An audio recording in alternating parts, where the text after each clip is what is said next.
Et si je te disais que le château à la fin des temps dans Loki n'appartient pas à celui qui demeure? Et si je te disais qu'on avait tous loupé le plus gros easter egg de l'histoire du MCU et qu'il était juste là sous notre nez? Tu l'as vu? Regarde bien. Tu l'as vu des centaines de fois, mais jamais tu n'as vraiment regardé. Cet easter egg, c'est le château de la citadelle de la fin des temps, de celui qui demeure dans la saison 1 de Loki.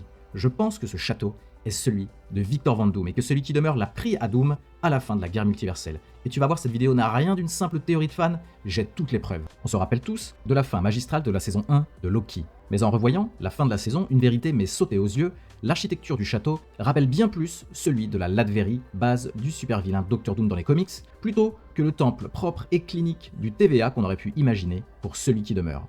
Regardez bien ces pierres, ces arches d'inspiration gothique, ces statues, on n'est clairement pas chez Kang dans les comics. Kang possède bien une citadelle, mais cette dernière n'a jamais eu de look gothique, mais plutôt un style futuriste.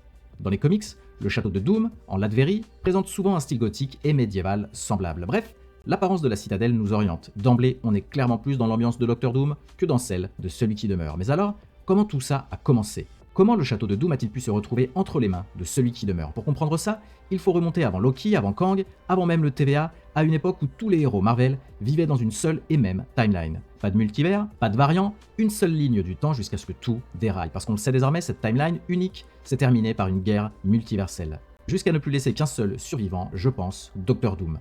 Oui, Doom aurait remporté cette guerre, et comme dans les comics Secret Wars, il aurait reconstruit la réalité à son image, et il s'est fait Dieu à modeler un monde à partir des ruines du multivers et à installer son trône à la fin des temps dans une forteresse gigantesque, son château.